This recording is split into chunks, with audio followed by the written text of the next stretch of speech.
In the last video, we looked at combined functions, so review those if needed, but when we were doing that, we overlooked one key piece of information. When we do a function, or when we perform an operation on a variable via a function, we can only do it on its domain, so the values for which it's defined. So what is the domain of a combined function? Well, maybe let's look at an example and see. Okay, so f plus g, okay, here's f, here's g, you can see it on the screen. Let's get going. So if I just add them, right, it's going to be x plus 2 for f plus square root of x minus 1. Okay, so that's fine, and you can't really simplify that any further. And if we look at the domain, right, so this domain, okay, so let's maybe look at a number line here. Here's 0, just for reference. When I look at f, and I'm going to do f in blue here, so f, that domain is going to be all real numbers, right? X plus 2, all real numbers. If I look at g, that's, and I'm going to do that in green, we know, okay, x minus 1 has to be greater than or equal to 0, so then x has to be greater than or equal to 1, so here's 1, and g is everything that way. Okay. When we look at this function, right, there's not necessarily any restrictions, and I can remove the parentheses if I want. There isn't necessarily a restriction on x plus 2, right? That can be anything, but then this piece here, the square root, that's going to force us to have a domain that, again, is x plus 1, or sorry, 1 or greater. Okay, so really when we look at the domain, it ends up being 1 to infinity using interval notation.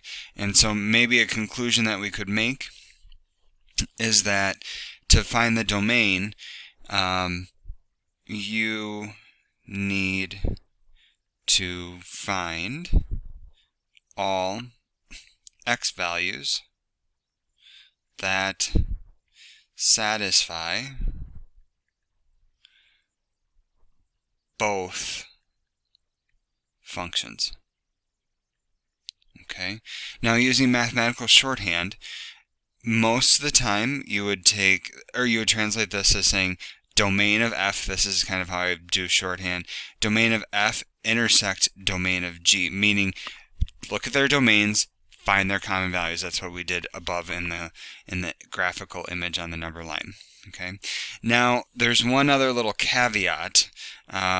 We have to intersect this technically with the set of all x such that g of x is not 0. But I'm going to also say that this is for quotients only.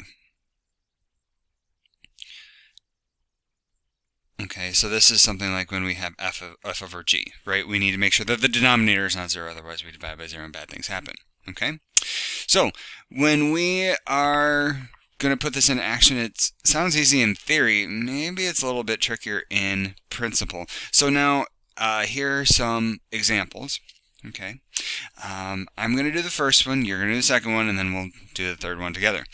Okay, p plus q. So I'm not so interested in the combined function. We did that in the last video. That's old news. Okay, if I look at the domain of p, and again, I want to just find the domain. The domain here is going to be, and I'm using shorthand, all real numbers, double bar r, except plus and minus 2. This is, if you were to, factor it out, I'm going to assume that you can do that. Okay?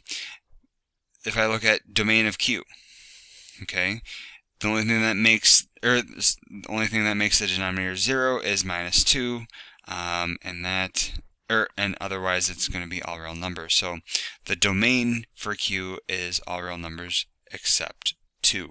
So then when I combine these, right, it has to be all values that are common to both. Well, both of them have all real numbers except 2 and minus 2, right? So it's sort of, if you want to think about it as it's a smaller domain, or the domain with the most restrictions, that can work too. And I'll put this on a, maybe let's look at a number line just to verify this, okay? So here we have 0, we have -2, and we have 2. So P, I'll do that in green, that's going to look like, and I'm going to run out of room, it's going to be all real numbers except 2 and -2. Domain of Q is going to be everything except -2. And I'm going to erase this in a minute. Okay, so then when I combine them, I would have to have all values that are common to both. Well, certainly that region's common to both, this region's common to both, and that region's common to both. But when I look at 2, that is not common to both, so I need to remove that as well. So that's why the domain for, I should say domain of P plus Q is the same as all real numbers except plus and -2.